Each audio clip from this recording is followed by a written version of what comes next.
Hey there, it's Carly with the Expat Focus podcast.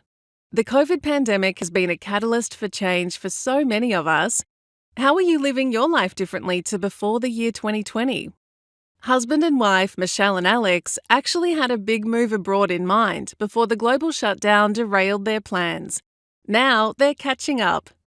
They quit their jobs, sold most of their stuff, and moved with their two cats from Texas to Rotterdam in the Netherlands on the Dutch-American Friendship Treaty, or DAFT visa.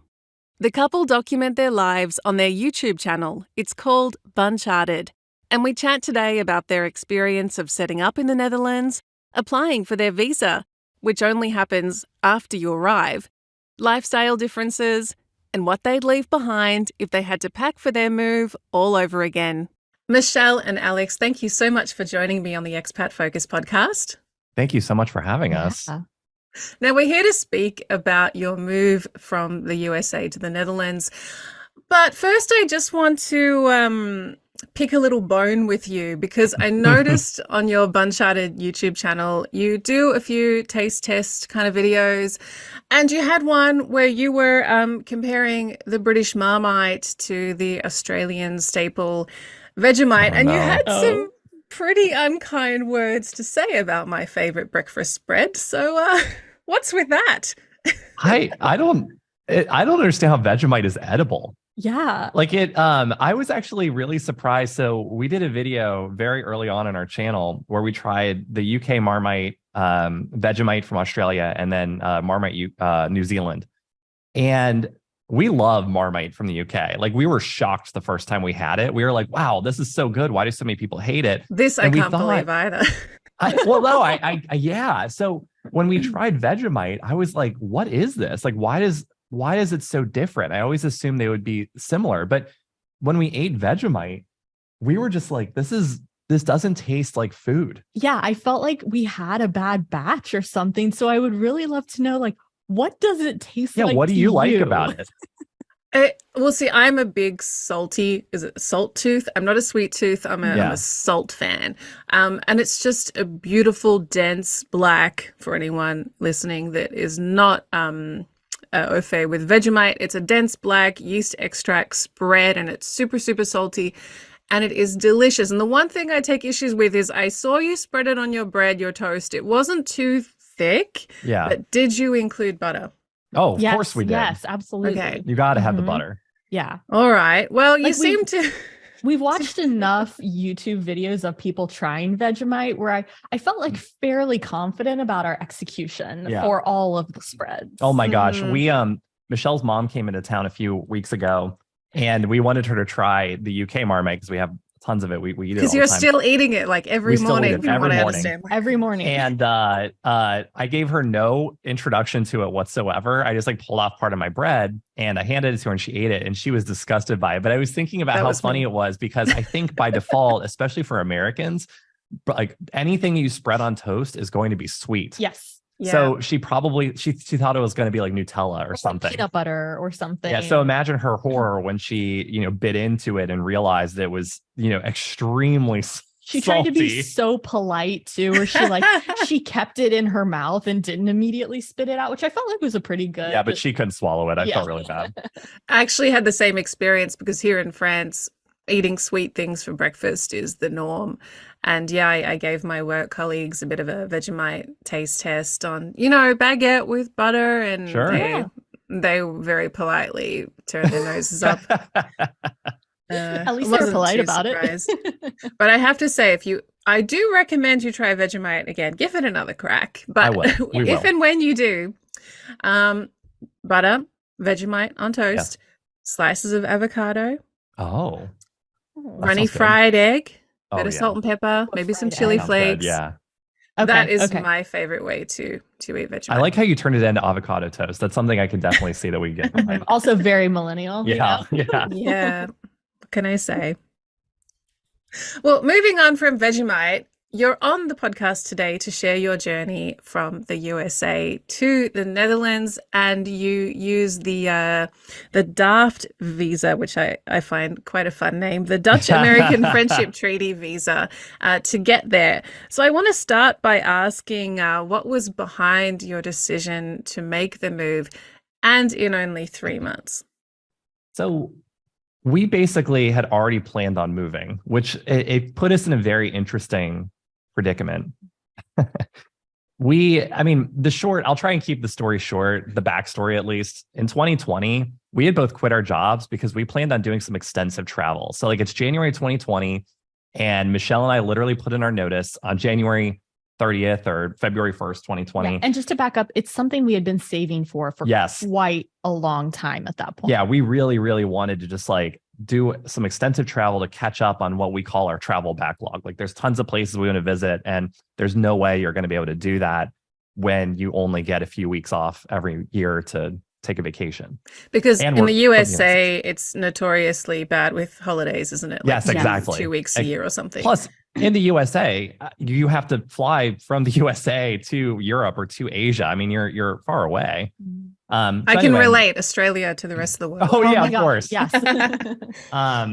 So we obviously that didn't end up happening because COVID happened in March 2020, and we ended up going back to work. But we had this like giant plan, and we needed to think of a way that we could change or adjust the plan that in the new world that we lived in, understanding that, the world wasn't just going to reopen like that. There was going to be like a reintroduction period.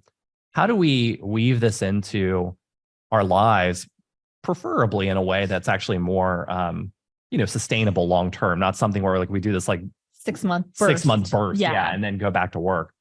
So we'd actually been talking about leaving Austin, Texas, which is where we were from, and moving to Chattanooga, Tennessee, because low cost of living. It seemed to check a lot of the boxes of places that we wanted to live. And it's really close to the Atlanta airport. So we felt like it's like the biggest airport in the United States. We could travel really easily from that. But we'd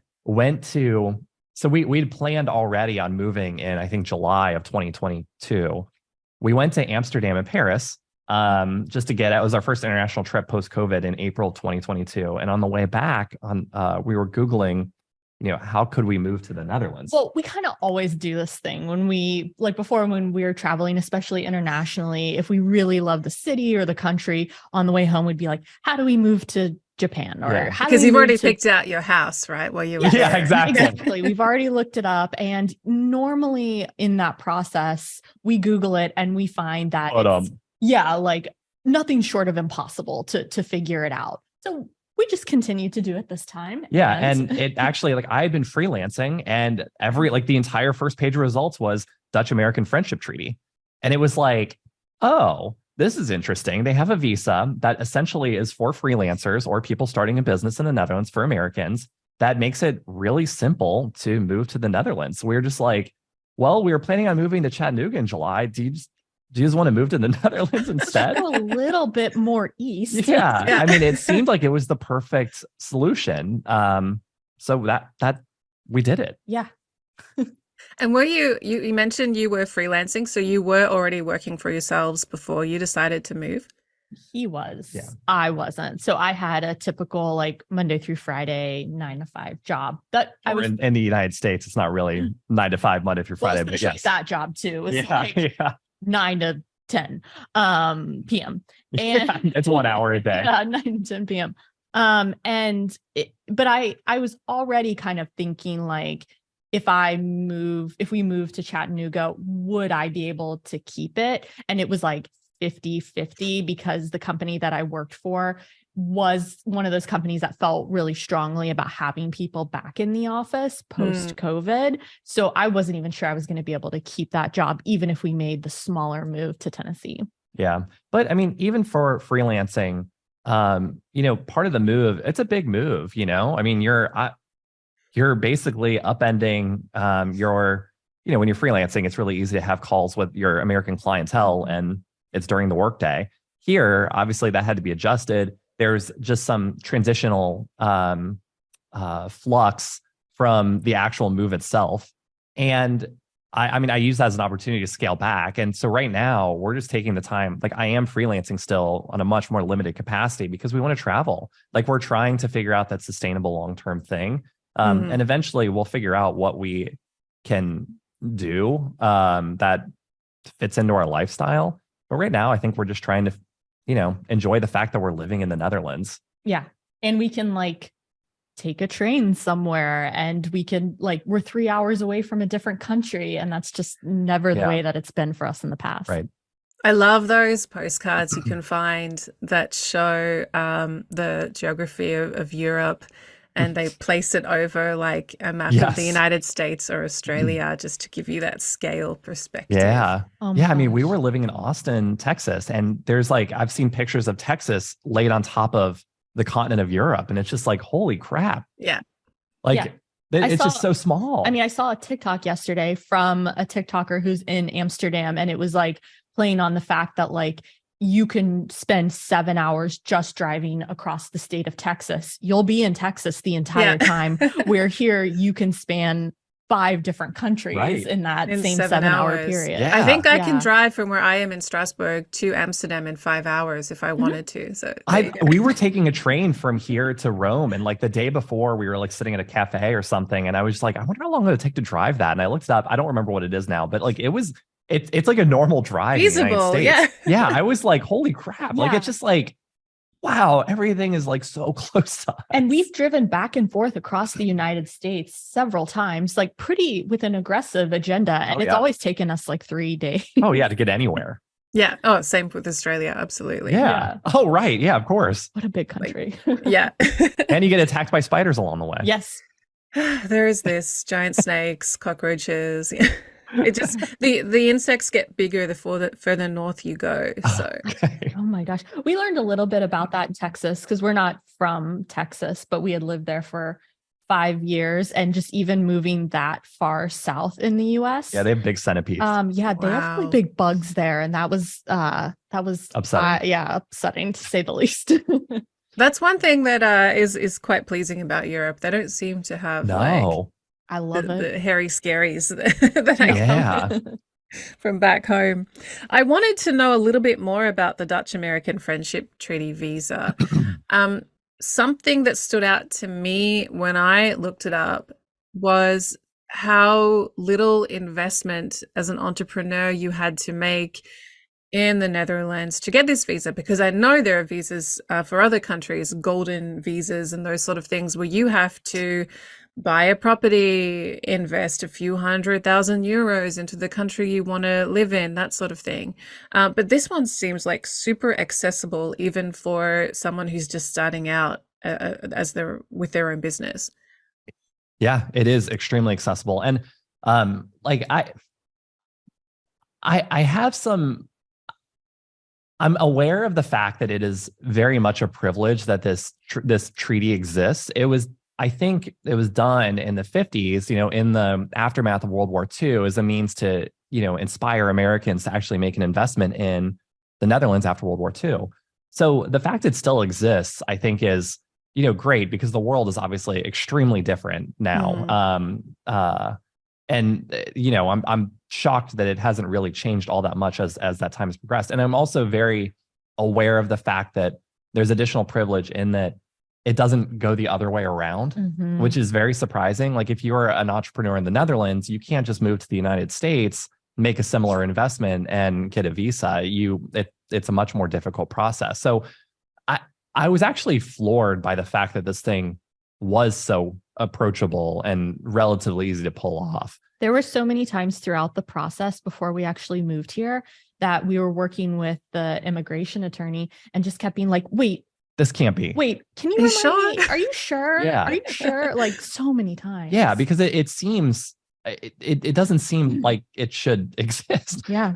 But so essentially with the DAFT visa, we did work with an immigration attorney just because it was such an unknown.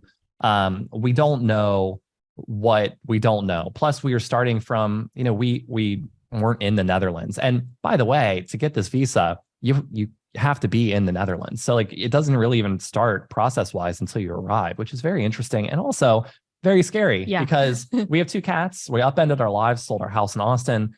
and basically couldn't even really start the process in earnest until we arrived in the Netherlands. So does that mean you had to enter basically as visitors, and then once you were on the ground, be like, "Hi, Netherlands government, Dutch government, I'm planning to stay longer. Yes. Please accept my application." Yes. I mean, and I was, I even asked the immigration attorney, like, what do I say if they ask me going through immigration, what we're doing there? Because like, can you imagine, like, you're an immigration officer, like, hey, I'm going to move here. And they're going to be like, no, you're not. Exactly. Like, how long are you planning on staying? Indefinitely. Forever. Well, it depends what you say later. Yeah, exactly. So, the whole thing has just been kind of weird and kind of, risky, I guess. But I mean, it all went extremely smoothly. You arrive, you find a place to live, you have to register at the place with the local municipality. And then you get your your Dutch social security number called a BSN. And then you start the process, basically. Like, you file your application with the type of business that you're planning on creating. So like a business plan. You actually start the business, like you get a business bank account. You start the business in earnest with, they call it the KVK. It's the Chamber of Commerce in the Netherlands. And you file your final paperwork, show your bank statement that says you made the 4,500 euros investment into the company. And you go pick up your residence cards. I mean, there was the hardest part, I think, was just because it was so difficult to schedule the immigration appointments with the IND here last summer, because I think there was such a backlog of people moving in, plus the Ukrainian refugees. That was the hardest part, was scheduling the appointments. Everything else was remarkably simple. Mm-hmm. It is still, looking back, it's just like, how is it that easy? Yeah.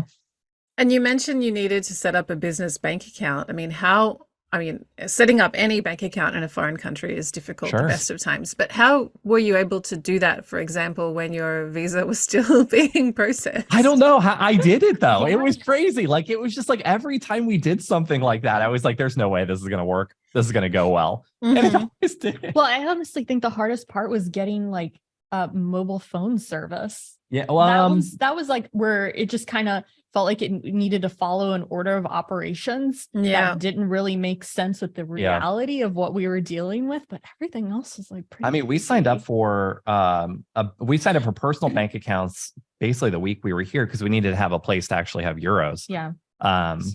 And the business bank account was, I think it took like one business day for them to actually approve everything. And I'm sure I submitted like some sort of documentation that I had at the time to prove that it was a legitimate business. But once you get the blessing from the Chamber of Commerce here in the Netherlands, I think at that point, that's pretty much all they need. Yeah. Once they're like, oh, this person's good, this business is good, everything else just kind of opens up to you. And so how long from when you landed in the Netherlands to when you got your visas approved? Gosh, so we landed on June 26th, and I think it was 2 months. Visas like mid-August, maybe mid to end of August. We were very on top of it, just because the time that it was taking in between appointments, because often you couldn't schedule the next appointment until you completed the prior one. So we were trying really hard to stay on top of things. So that's how I think we ended up doing it in 2 months. I think technically you get up to 90 days. But I'm not an expert there, but it can be done, I think, in as little as 2 months. And the hardest thing for people when they want to move to a new country is housing, one of the hardest things. And you had the added complication of 2 cats with you. Yes. So how did you manage that, especially in your initial months before your visa was finalized, before you could show, proof of residency to a potential landlord? Yeah. So when we moved here, initially we had temporary housing for, I think, about 8 weeks. And it was a place where we could land, we could just dump our stuff off and also register in the city with the municipality to get the process going for our permits. Mm-hmm. And about a week after that, we started looking because we had heard about the housing crisis and how difficult it could potentially be. There's a massive housing shortage here in the Netherlands. Yeah. And we started looking immediately. And I think that we originally had a few cities that we wanted to live in, and quickly realized that it was less Amsterdam. about it was less about like the city and more about like, where's a house available with someone who's actually going to accept us. And we also did work with an agent here, and I do think that that was really helpful for us for the two things that we kind of had going against us, where we didn't have our permits yet and we had two cats. And in the Netherlands, since there's no credit bureaus, they ask for bank statements basically that prove that you've made 3x the cost of rent over the last 6 months. Like that's how they confirm your credit worthiness.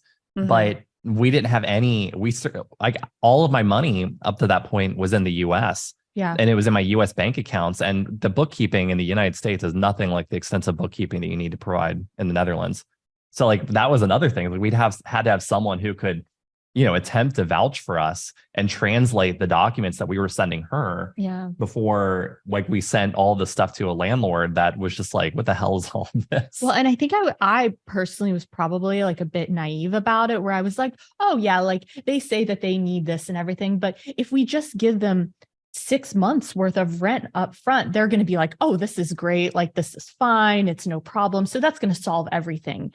And then once we started working with our agent, we quickly realized like that's actually not valuable or perceived as valuable for a landlord here. And that kind of blew my mind a little bit and made me like very nervous about if we're actually going to be able to get a home in that 8 weeks or not. Yeah. And in France, I don't know if it's the same in the Netherlands, but they require you to have a guarantor that will pay the rent for you.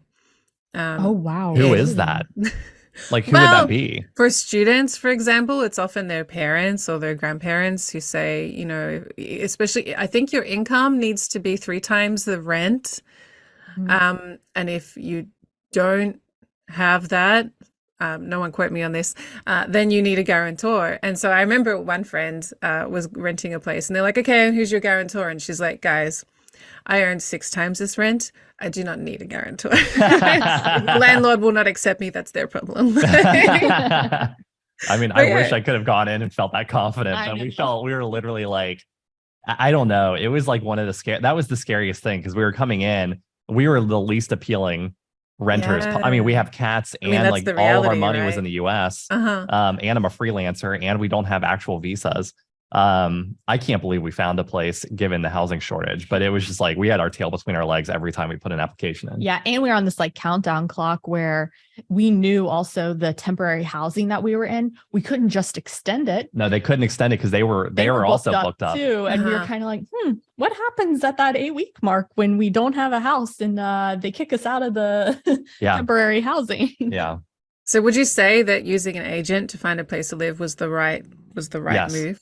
Yes, 100%. Especially because I think we could have also done a better job of looking for places before we left the United States. Like a lot of agents will work with expats and do like virtual tours and stuff. So we probably could have been better about that, but we didn't necessarily do that because we had the corporate housing or what extended stay. Yeah. So I don't know. I mean, I think especially in the Netherlands, given the housing shortage, if you're coming on the DAFT visa, it does make sense to work with an agent just because they're going to be able to like present themselves on your behalf or present your offer on your behalf in touch to a potential landlord and sort of explain your situation in a way that I don't think you could effectively have come across either through, language barriers, because that's like some pretty extensive, weird phrasing. Yeah, because she was like, your rental contract will be in Dutch. Yeah. And normally there wouldn't be someone to like offer us a translated version and also be able to like guarantee that like this translation that we're providing you in English is as accurate as it possibly can be. Yeah. Like we would probably like run it through Google Translate if we didn't have that. Yeah. Completely. Yeah. Yeah. And it would be like really scary. I think the part that was really interesting was like, we really were the ones that found the majority of places we wanted to look at. So we were finding the homes or finding the apartments, and she kind of did everything else on the back end with the connections and being able to even just like get us a showing. Right. And was it difficult in the end? Like how many places do you think you applied for before you landed on? We on the probably should have extension. done more. I mean, to be honest, we weren't looking to stay in Rotterdam. We were in Rotterdam for our extended stay housing. But an apartment opened up that was a little bit more than what we wanted. It actually didn't check any of the boxes for us. But it was nearby and it was available, and the agent was able to get us a showing. And then ultimately, like, she knew the person that was leasing it. So I think in the end, it worked out really well for us. And it was, I think, the second place we put an application on. But, in retrospect, I kind of wish that we'd spent a little bit more time looking. But, hindsight, I don't know if that would have actually been the right move for us. Maybe we would have ended up in an apartment that checked all of our boxes, but maybe we also would have been screwed after that 8-week period, and we don't have any housing and we didn't know where to live. Yeah, I think the experience of looking at the very first place was a little, like, made me panic a little bit. Yeah. I spent like 10 minutes at this apartment looking at it. And in that 10 minutes that I was there, I probably saw like 31 people come through the door to look at it. And I was like, makes you super panicked. oh no, this is way harder than I expected it to be. And we didn't get it. I mean, we put an we application on that place and didn't get it. So I think it made us really nervous. So, I mean, honestly, this time we're trying to find another place that we'd like to move to this year, but we're trying to get like 6 months ahead of it, because I think it's that hard to find an apartment right now or housing in the Netherlands, unless you're buying. But we're not there yet. I remember when I moved to London, I was staying in a hostel. I used a program that helps you get set up, and word got out in the hostel that all the housing listings they provide you with, they will go super quickly, and you have to like get on it the very next day after you arrive and go see places and say you want this room in this share house with a bazillion other Aussies and Kiwis and that sort of thing. No pressure. No pressure. And so there was one Australian girl who was leaving like a single bedroom in a share flat of 4 people. And I went and looked at it and was like, yes, I'll take it. That'll do. Was it the best decision? Probably not. 3 years later, was I still there? Yes, because it was a safe option. It was the easy option. And every time I looked to move into a better place in London, I'd go and visit friends in Kensington, and they'd be in really posh, beautiful little flats. And I'd go back to East London to my grimy, kind of bit stabby neighborhood. East London's hot now, though. Maybe you're just ahead of your time. So hot. It was literally on the cusp of gentrification when I moved in. And in the 3 years I was there, it just evolved, and there was something cool and new coming in all the time. I don't think I could afford that same room these days. But every time I looked to try to upgrade my London life, it was so expensive that I decided to stay in my crappy little room in a really good location in East London. I think that's a really good point, in that, like, when we miss certain things, like about housing in the United States. Like, especially we owned our home in Austin. We lived there for over 3 years, and it just felt very homey to us and comfortable. And American homes are gigantic, right? It depends on where you live. That's the impression that I get. Yes. Yeah. I mean, our house in Texas was like probably the biggest house we've ever had. And definitely the biggest house. It was just super comfortable. My favorite house we've ever lived in. So I don't get homesick about the United States. I get homesick about literally homesick home. Yeah. Like, I think if there was anything that I miss the most would be like our home there. Yeah. I get homesick for open plan living. I don't feel like Europe does that so much. I think the thing that is interesting about moving abroad is you can't just pick up your life and the things that you're familiar with in your home country and then bring it with you when you move abroad. Everything is going to be different. We were actually just talking about this the other night with some other expats that live in the Netherlands. And it's like, I went to the doctor and had blood taken yesterday. That is just, it was a completely normal, as expected experience. But walking into it, it might not be, like every single thing that you do, including every single bit of your apartment when you move here, is going to be different. So just embrace the scariness, I guess, like embrace the unknown.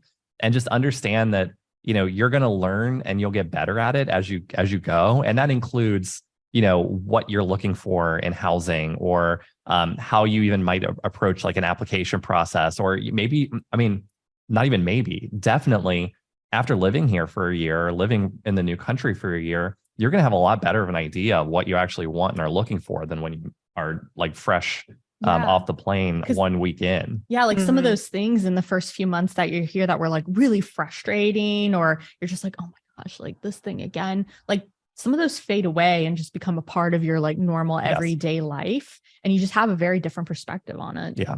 I'm sure some of the, for example, apartment nuances when you first arrived that really stood out to you, you barely notice now. Oh yeah. I mean, Michelle's learned the Dutch words that are on our washer and dryer. Yes. I Very know useful. that very well. Yeah. Like, my Dutch That was is very shocking to us. not good, but it's like very limited to like some household appliance. Yeah. Yeah. And this like the oven, the oven Induction. has like everything here is induction. And then the oven is like a dual oven microwave, Oh, and they yeah. all have like pictures. It's like everything is just a little different and you have to adjust to everything individually. It's just every day, especially early on, is like some sort of exciting thing where it's like, okay, well, today let's figure out how to use this oven. Yeah, today we're going to use the oven. And what you mentioned earlier, Alex, about things being different, I think it's very much the case that you don't move abroad to have the same experiences that you'd have at home. No. And if you're in that mindset, then maybe moving abroad's not for you, you Yep. know. I mean, I do think that there are some people who probably think about moving abroad that want to have the same experience, but like the glamour of living abroad. Mhm. And I mean, it does sound glamorous, and I'm sure, to some extent it is somewhat glamorous because it's not an opportunity that everyone can do. But, at the same time, like embracing the unknown is a big part of this move. And if you're not someone who likes to travel to places that no one speaks English at, or that is going to be extremely culturally shocking to you, like, South Korea or Japan or something where you can't read any of the signs, then maybe it's not for you, because you have to be in a position where, especially early on, every day is going to be a challenge in some way to you. And even in the Netherlands, where everyone basically speaks English, Yeah. and at some level, we've still experienced that. And that was very shocking to us. It's like a lot of things are very different and you have to adjust to them, not in a bad way. Obviously, well, not everything in a bad way, but everything's uncomfortable. Mm-hmm. Mm-hmm. And you need to accept and get comfortable in the uncomfortable. Exactly. I And that's think. part of the exciting Yeah. part of it, is like, it's you feel like you're growing as a person and you feel like you're gaining an understanding of a different culture. And that to me is the thing that makes it all worth it, is like, even like something as silly as dealing with the differences in a home in the Netherlands versus what we're familiar with. It feels like you're understanding something that is just fundamentally different than what you've always known. Yeah. Or even just down to like like food, where, like you mentioned before, like my mom came to visit us around the holidays and she's like, okay, like I've reserved half of my bag for like all of the snacks and things you want me to bring. And we really thought about it. And we were kind of like, I've only been here for 6 months. Yeah. Like, Not missing anything yet. Well, we well, missed stuff, but at the same time, it's about like an adjustment a little bit, where it's like, I think it might be like a little too soon for us to like ask for our like these certain things from her. So that let's, said, she did bring us the jalapeno cheddar, or no, pepper jack Cheez-Its. yeah, we Which did are ask very for a few good. things. I was interviewing Casey Rose, who's an American in Florence, in Italy, and she speaks a lot on her channel about ranch dressing Oh yeah. and American mac and cheese. So we actually have ranch dressing here at the grocery store, but it's very dill forward, which is very Okay. interesting. I think it's like quite good. it's good, I but don't it's think not of ranch as, yeah, I mean, I'm from Australia. I know ranch from my Subway sandwiches, but Yeah. I and we don't do think have of ranch as very dill. no, Mhm. no, not. it's not. And then we have cool American Doritos, which I think are ranch flavored, Uh-huh. right? Yeah. Cool Ranch. Well, yeah, it's a cool American. Cool American flavor. Cool American. But it's also very confusing because there's something here called American sauce, which originally when I just like read it, I was like, oh, maybe that's ranch ranch dressing. And no, that's more like Ketchup? burger sauce. Like, Yeah, but I it don't doesn't know, even maybe taste maybe, familiar. relish doesn't situation. even taste No, familiar. it's very odd. But Kraft mac and cheese, we have an expat shop here in Rotterdam, And we They're the typically best. everything's outrageously Overpriced. expensive. But Yeah. Gosh. But there are some things that we do buy. Usually it's like things like hot sauce, because that's actually not that expensive and you get a lot of use out of it. But then Yeah. we always will buy 2 boxes of Kraft mac and cheese when we're there. I did used to work for a Dutch company, and so had a lot of expat colleagues working in the Amsterdam office who used to tell me that Dutch food and just, the food culture in Amsterdam specifically, like, was crap. So how have you found local food, and just, dining out options and that sort of thing in Rotterdam? Can we skip this question? Yeah. I'm just kidding. Let me think of a polite way to say this. Well, okay. So we can start with the thing that I think is like everyone would probably agree on is Dutch going pancakes.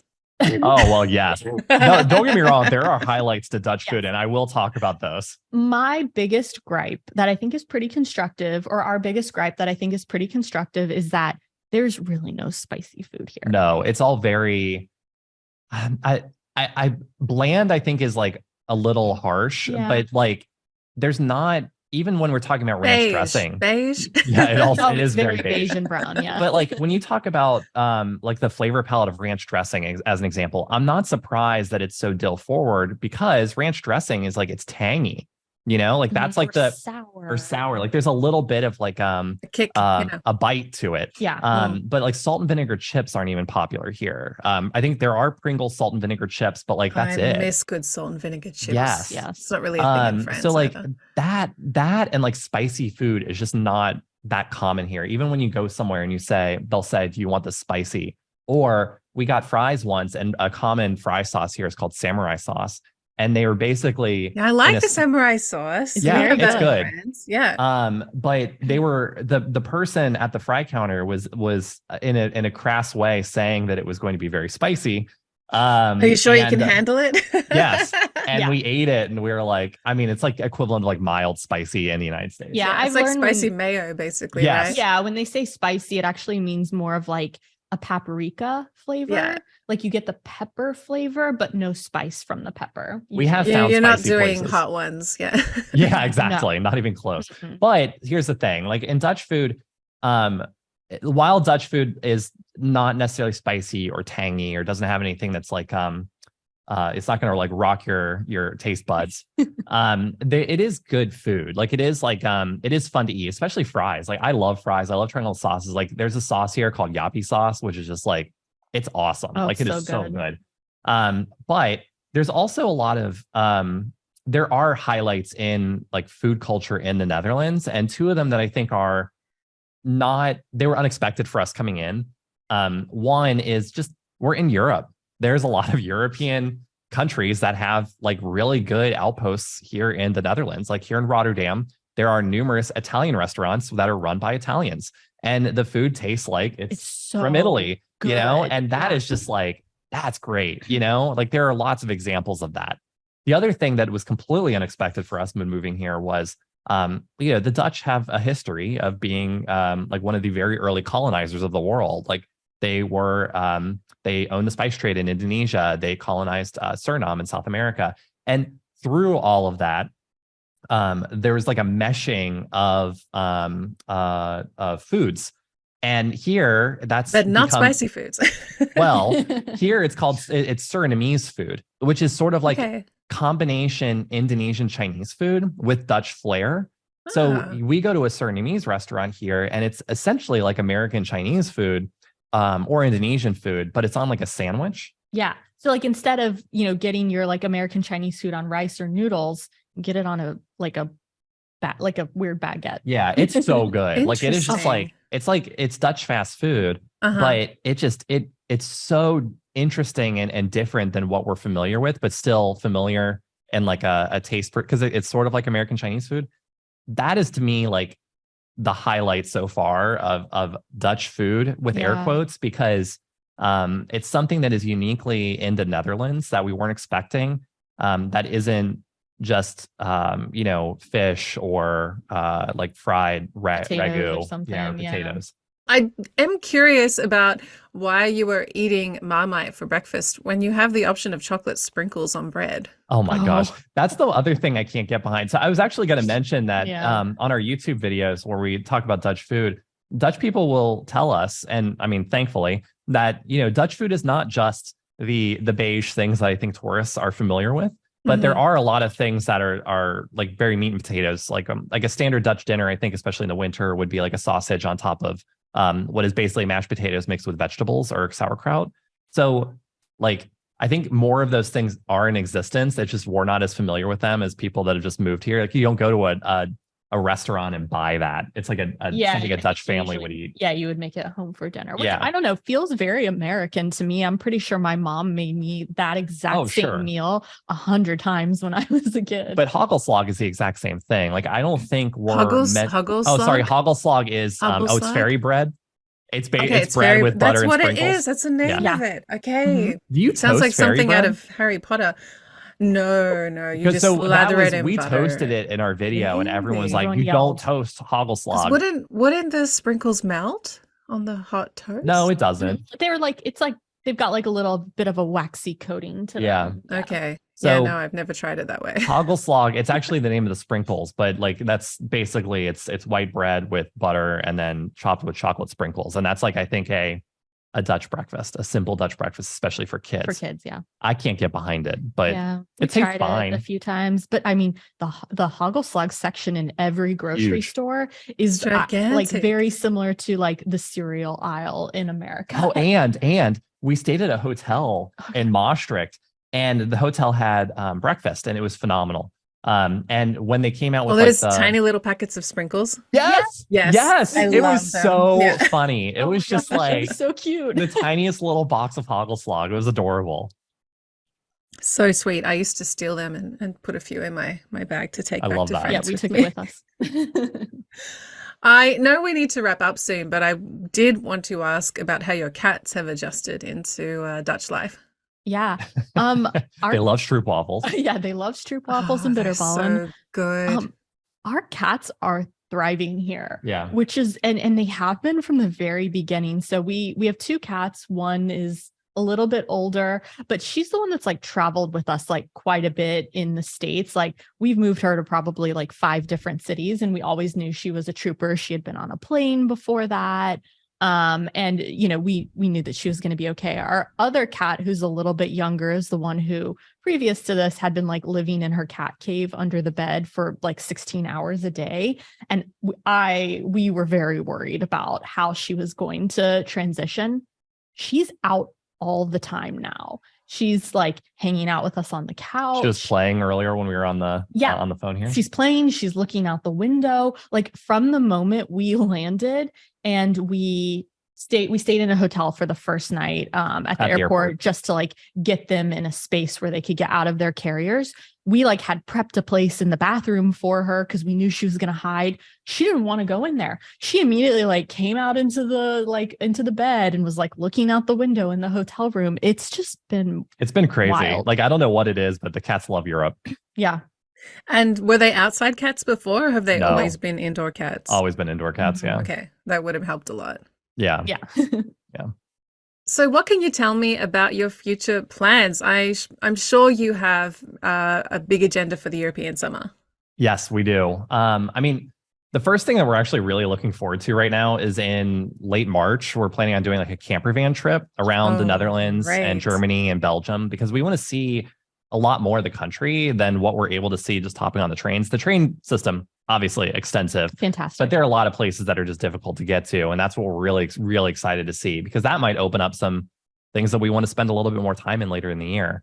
And if you're freelancing and able to work from the road, Yes. then you don't need to be tied to one city in the Netherlands. That's exactly right. The other thing that I think we're really looking forward to this summer is we've found that there's a train. You can take the train from Amsterdam to, I think, through Paris to Budapest and then Bucharest and all the way to Istanbul. And that is something we're very much looking forward to. I think that Is starts this up like at the the end of Orient April. Express? Are you going to do the bougie train? It is, or- no, it is the No. opposite of a bougie train. We're not quite there yet financially. Maybe one Darn. day. Yeah, I would love to do the Orient Express, but it's like $20,000 a night or something. Yeah, I think even the cheapest option is like $10,000. Yeah. So no, it is like it's no frills, but it's a good way to travel to see a lot of different places in Europe. And also all the things in between when you're on the train and you can look out the window. I don't know. That to us is really exciting. And that starts, I think it runs from end of April until the end of October. So we're waiting until April to do that. But that's something we're really looking forward to. Yeah, And lots of train trips and camper van. yeah, I things. mean, honestly, like we just want to see tons of Europe Mhm. and Asia, but you know, we're in Europe, so we want to jump on a train and One go somewhere, continent get at a a camper time, van. yeah. Yeah, exactly. If you guys had to do your move again, or you were advising someone also looking at coming to the Netherlands on the Dutch-American Friendship Treaty visa, what advice would you offer, or what would you have done differently? I think the one thing that we would have done differently is not shipped as much of our stuff over.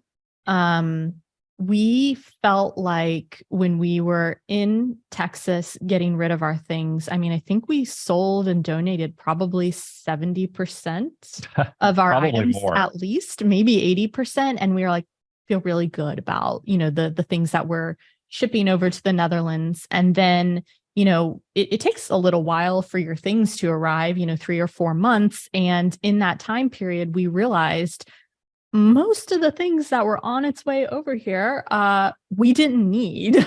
We had no use for them. And when they arrived, we were like, oh gosh, Yeah. this is What do I too do much with this? stuff. Yeah. Yeah, what do we do with all of this? And so I think the advice would be like, if you're going to move somewhere, anywhere, honestly, like pare your things down and then do it 2 more times. And then that's probably the amount of stuff that you need to ship, or honestly, don't ship anything. Yeah, I think I also kind of wish that we just put our stuff in storage for a year and then went back home for Christmas or something, and then just like fished around to see what we actually wanted. I think when you move, it costs a fortune. Yeah. Like the pared down stuff that we shipped cost a literal fortune. And, to some extent, there's like a minimum because you're actually like putting stuff onto a boat, taking off the boat.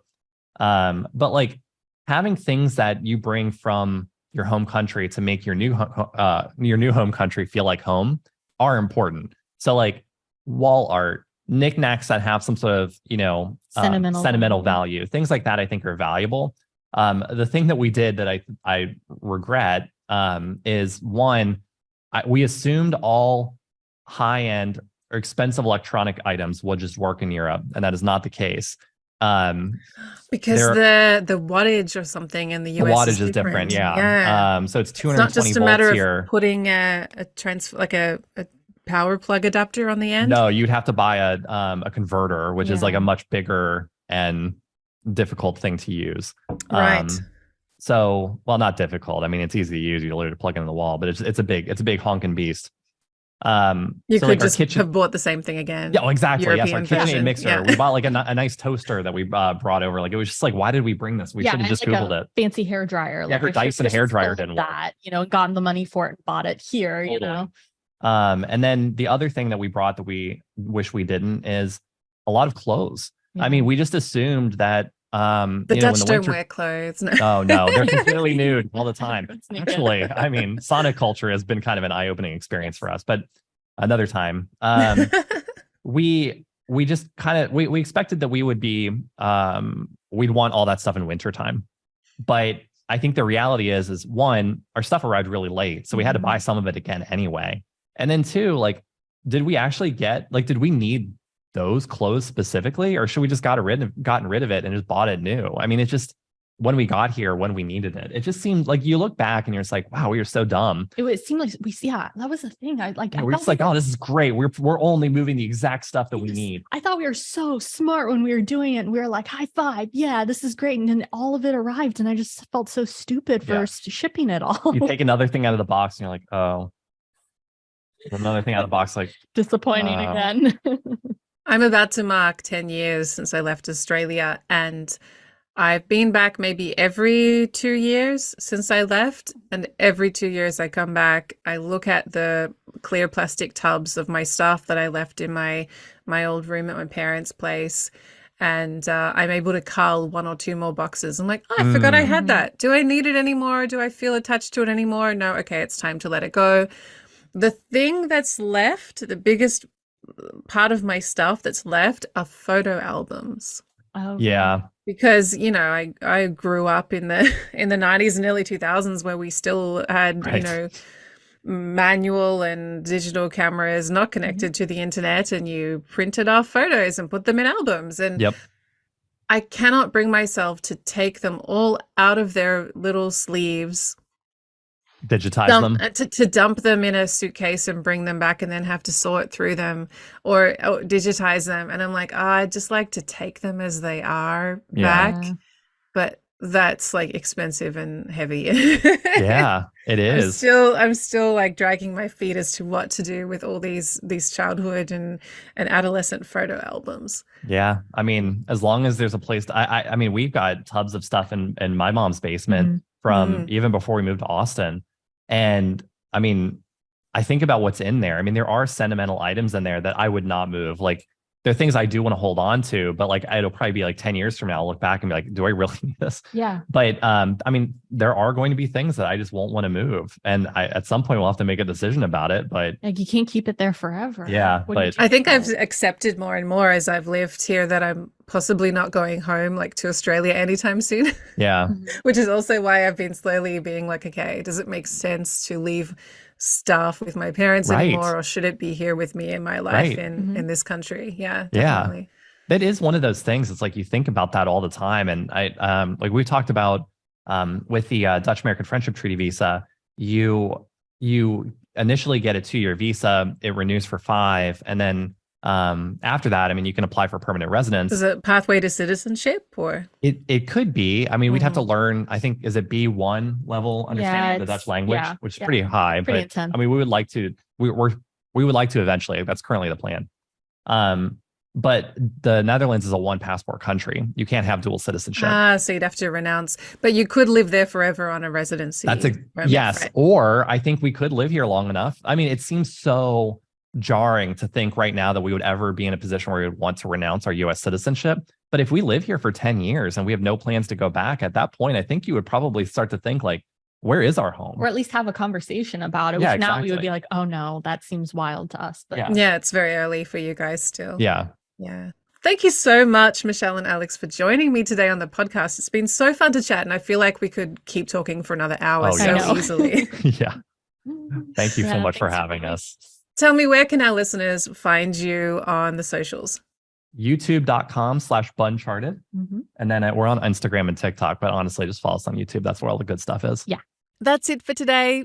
You can catch more of Michelle and Alex and follow their European adventures on their YouTube channel, Buncharted. If you want to watch as well as listen to this podcast, you can check us out on YouTube too. We are Expat Focus.